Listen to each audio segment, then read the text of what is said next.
Je continue cette série concernant les conseils du CAPES et de l'agrégation pour essayer de transmettre ce que je crois avoir compris de la manière de préparer ces concours et peut-être de les réussir.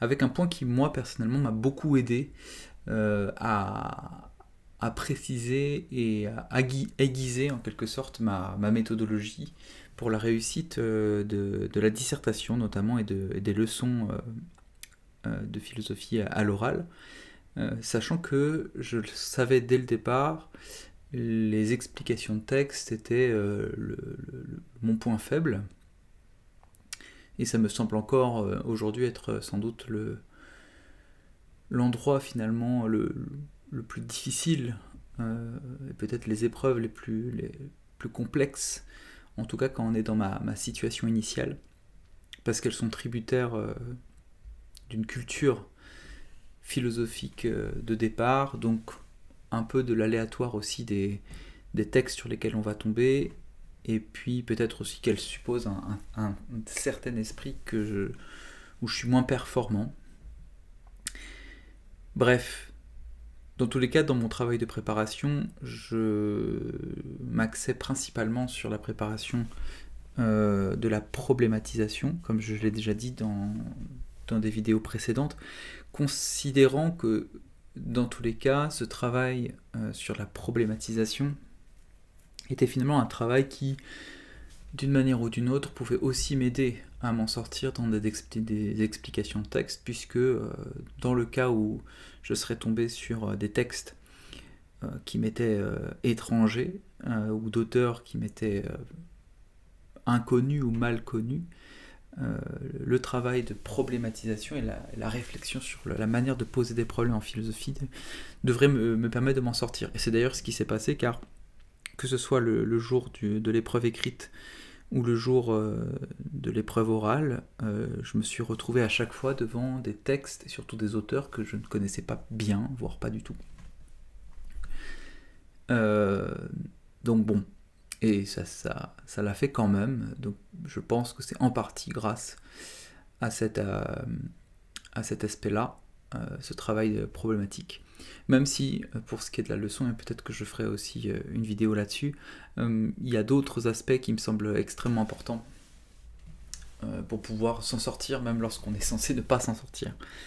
Bref, pour revenir à la question de la dissertation, je voulais essayer de préparer une sorte de fil rouge pour ce vocal, mais en vérité, je n'y suis pas vraiment parvenu, parce que ce que j'ai à dire est à la fois extrêmement simple à énoncer, et en même temps parfois difficile à expliciter dans toutes ses conséquences.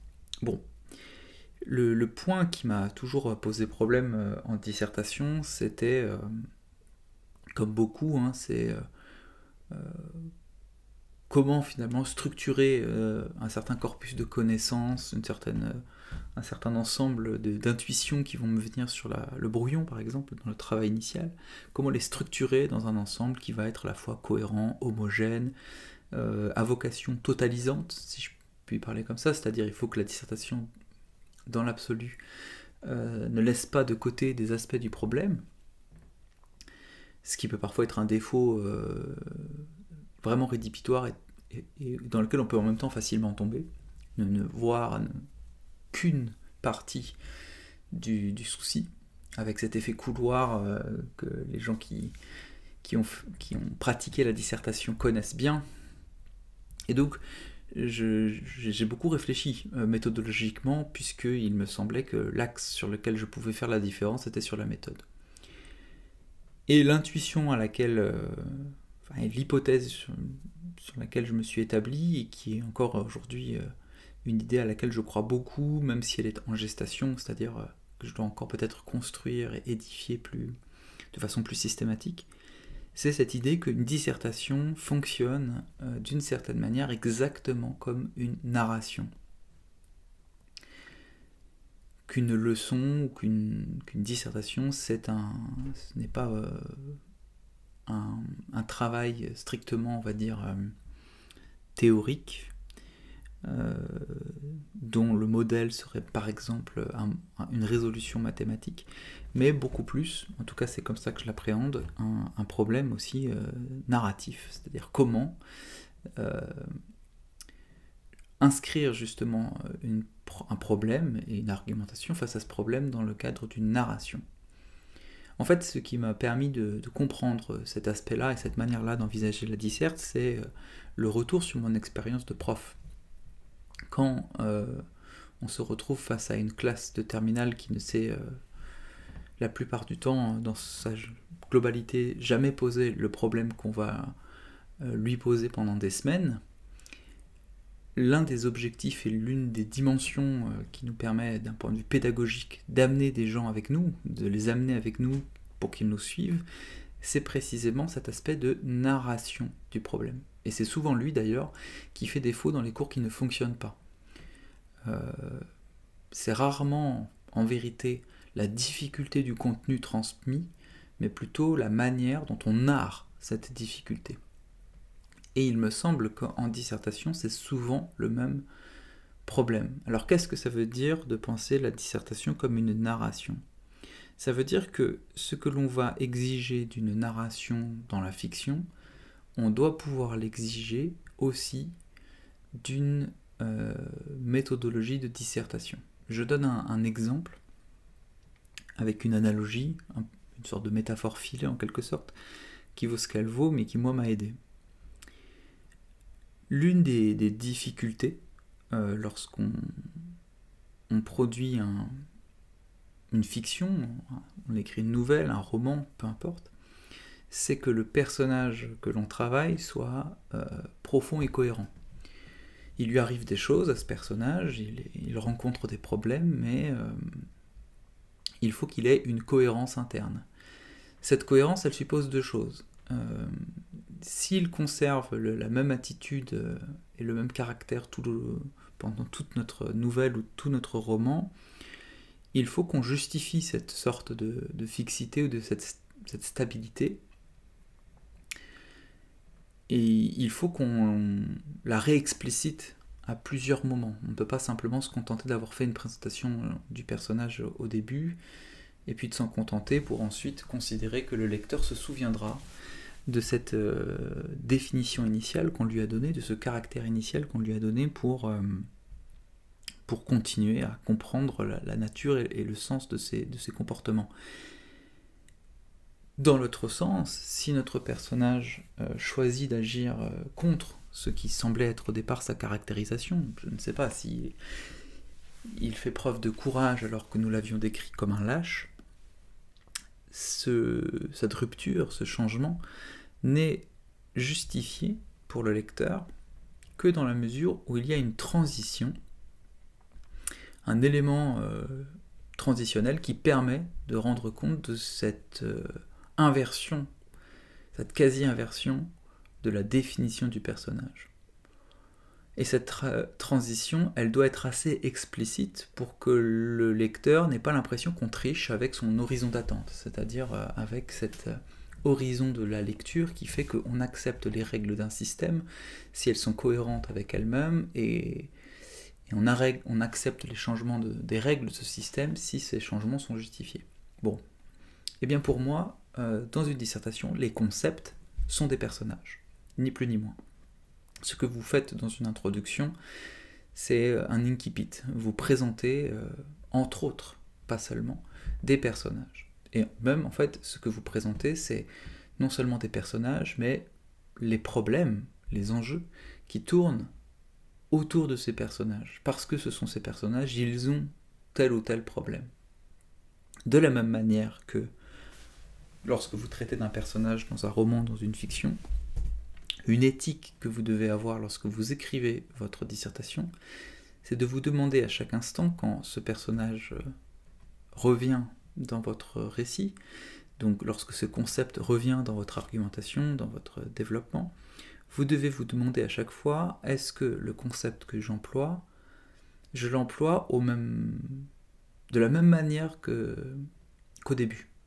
C'est-à-dire, est-ce que ce que fait ce concept, est-ce que ce que produit ce concept ce sont les mêmes choses que ce qu'il aurait pu produire au début avec la caractérisation minimale peut-être que j'en ai donnée.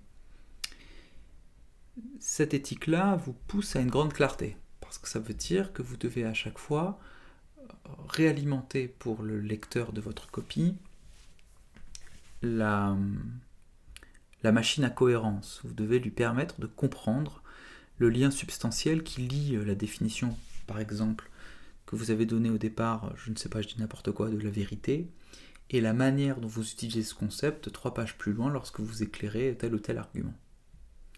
Or, ce que l'on constate souvent, c'est qu'évidemment, notre personnage, loin d'être fixe, loin d'être stable, change en fonction des problèmes auxquels il est confronté. Et parfois même, les problèmes révèlent des natures qui étaient restées cachées, discrètes, à l'intérieur de ce personnage, des aspects qui n'étaient pas visibles. Et bien dans ce cas-là, de la même manière que si vous êtes un romancier, une romancière de qualité, vous n'allez pas changer brutalement le caractère de votre personnage principal, vous ne pouvez pas changer brutalement le caractère de votre concept sans justifier ce changement par un élément nouveau. Bon, cette analogie peut paraître un peu factice, peut-être un peu en quelque sorte inutile pour quelqu'un qui fait des dissertations depuis longtemps, mais je crois qu'elle permet de résoudre un certain nombre de grands problèmes qui sont liés à la méthode, et de grandes erreurs en quelque sorte qui sont liées à la méthode de la dissertation. En axant la dissertation sur cette idée d'une narration du problème, on résout en quelque sorte des énigmes ou des difficultés que peuvent rencontrer tous ceux qui sont confrontés à l'exercice difficile de la disserte. L'un de ces problèmes, par exemple, c'est lorsque vous commencez une dissertation de philosophie, vous avez envie, parce que vous avez bien appris votre leçon pour le coup, parce que vous avez en tête un certain nombre de connaissances et de doctrines qui sont souvent évidemment contradictoires les unes avec les autres, vous avez envie d'appréhender d'un coup et de montrer tout en même temps les aspects problématiques, les aspects paradoxaux, les aspects difficiles des concepts par exemple que vous manipulez. C'est un peu comme si vous étiez en train d'ouvrir le placard de vos connaissances et de votre pensée et que tout tombait en même temps. L'un des éléments qui me semble important, c'est de comprendre que de la même manière que dans un cours de philosophie, une dissertation ne vise pas à être résolue à la première page. Et en même temps, ce n'est pas une tricherie que de ménager des suspens ou de ménager en quelque sorte son personnage. Donc une introduction ne vise à rien d'autre qu'à présenter les enjeux du problème. Pourquoi le problème se pose, son urgence, son caractère aigu. Donc, cette pensée-là de la narration m'a permis d'éviter les introductions fleuves, où je voulais tout mettre d'un coup, où je voulais révéler d'un coup tout ce qui s'était présenté sur mon brouillon et dans mon esprit comme étant les difficultés réellement problématiques. Parce qu'autrefois je voulais le faire par peur que le lecteur se dise que j'avais oublié des aspects. Par peur qu'on puisse me reprocher de ne pas avoir vu tel ou tel aspect. Et c'est une volonté louable de rassurer le lecteur, mais il ne faut pas que ce geste-là rende trouble et difficile à comprendre la nature effective de la difficulté problématique à laquelle vous êtes confronté d'abord quand vous êtes face à un sujet. Donc, ce que je conseillerais, en vertu de cette pensée de la narration, c'est précisément de penser la chronologie d'une dissertation. Toute dissertation a une vocation totalisante, elle vise effectivement à percevoir dans la mesure du possible l'ensemble des aspects du problème. Mais pour que ces aspects se révèlent de façon efficace, c'est comme dans un cours de philosophie en terminale, vous ne devez pas tous les dire tout de suite. Vous devez les faire advenir au moment de votre narration problématique, quand c'est le plus pertinent, quand c'est justifié. Un lecteur soupçonneux, qui attend par exemple tel ou tel aspect du problème, sera peut-être désappointé de ne pas le voir tout de suite évoqué dès la première page. Mais si vous l'évoquez à la 4e de manière très pertinente et très justifiée, l'effet de tension qu'a produit l'absence de ce problème sera résolu, à mon avis, plus dans un soulagement et dans une joie de voir que cet aspect n'avait pas été oublié mais qu'il était simplement ménagé, plutôt que dans une déception de ne pas l'avoir vu dès le départ. De la même manière qu'un élève, vous n'allez pas lui présenter, par exemple, quand vous définissez au départ de votre cours sur la vérité, je ne sais pas, la vérité comme adéquation entre le discours et le réel, cette définition très classique de la vérité, vous n'allez pas tout de suite lui présenter les aspects problématiques, voire d'autres définitions de la vérité, mais que vous allez d'abord épuiser et creuser la caractérisation de ce personnage de cette manière, avant de lui présenter les difficultés et les limites de cette caractérisation. De la manière, dans une dissertation, vous devez ménager la chronologie. Donc ça, c'est un aspect crucial, à mon avis. Le deuxième, d'autres choses qui m'ont aidé par rapport à cette métaphore, à cette éthique, on va dire, de la narration lorsque j'écrivais, c'est que je n'utilisais de référence. En fait, tout ça, ce sont des choses qui vont de soi, en quelque sorte. Il n'y a pas besoin de métaphore de la narration pour expliquer ces aspects-là de la méthodologie de la disserte. Mais à mon avis, l'idée de la narration permet de comprendre quand on l'écrit à quel souci on est confronté. C'est-à-dire que ce que je donne là comme sorte de conseil deviennent en quelque sorte des automatismes, des erreurs qu'on ne fait pas parce qu'on comprend pourquoi ce sont des erreurs. L'un des aspects, donc je reviens sur ce que je voulais dire, l'un des aspects intéressants de cette métaphore, c'est que les références que j'utilisais dans ma disserte, je ne les utilisais que dans le strict cadre du problème, c'est-à-dire du récit que j'étais en train de construire. Autrement dit, je ne les développais jamais plus que ce dont... Enfin, je n'allais jamais plus loin que ce qui était nécessaire pour le récit en question, qui était le mien. Et ça m'a permis de travailler en amont de façon plus efficace, puisque du coup, mon travail sur les références et sur les doctrines était un travail aiguisé autour de cet aspect. Comment est-ce que, je ne sais pas, quand je lis, quand j'étudie Kant, prenons cet exemple, et la morale kantienne, ok, très bien. Mais la question qui se posait pour moi quand je révisais, c'est comment est-ce que, par exemple, la formulation de l'impératif catégorique pouvait m'aider dans le cadre d'un récit, c'est-à-dire d'une problématisation, d'une problématique, à aiguiser une difficulté, à faire apparaître un événement perturbateur. Quel était le problème? Et donc, ça implique d'éliminer du champ de la pensée dans la dissertation cet aspect universitaire au mauvais sens du terme, c'est-à-dire cette sur-technicisation du discours qui, pour témoigner de sa connaissance et de sa culture philosophique, va produire un discours très chatoyant, avec beaucoup de brillant, mais ce discours sera finalement peu efficace pour aiguiser le problème dans l'esprit du lecteur, qui aura plutôt tendance à le perdre comme une digression inutile dans un polar, par exemple. En fait, une dissertation, ça ressemble beaucoup à un polar. Il y a une enquête à mener. Donc, ça implique aussi que les références peuvent être peu nombreuses.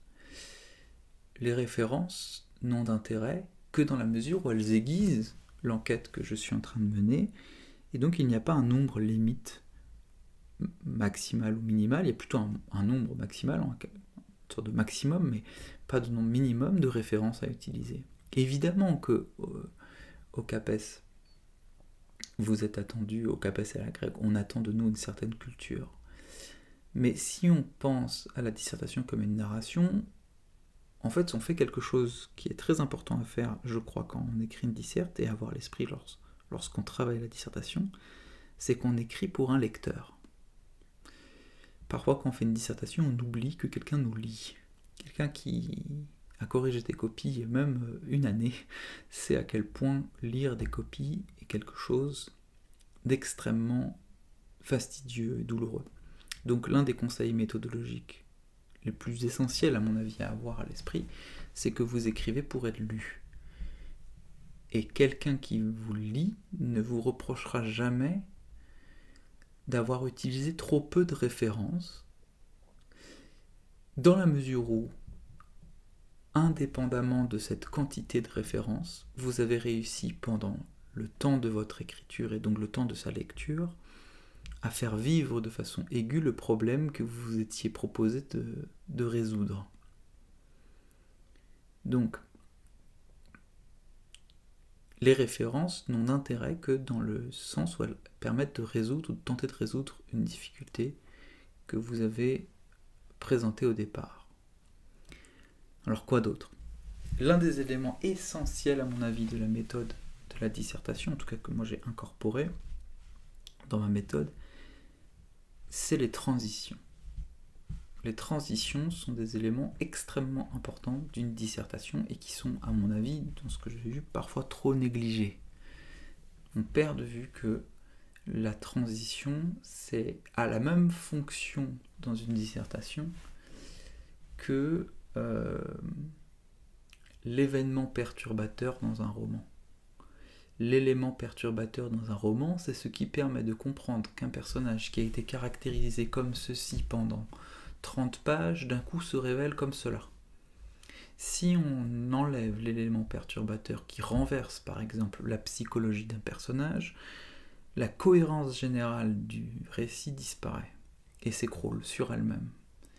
Nous avons des collages de chapitres, mais plus une unité narrative qui permet au lecteur de comprendre les évolutions intérieures du personnage que nous suivons. Et bien de la même manière, une dissertation doit mettre l'accent sur cet aspect de transition.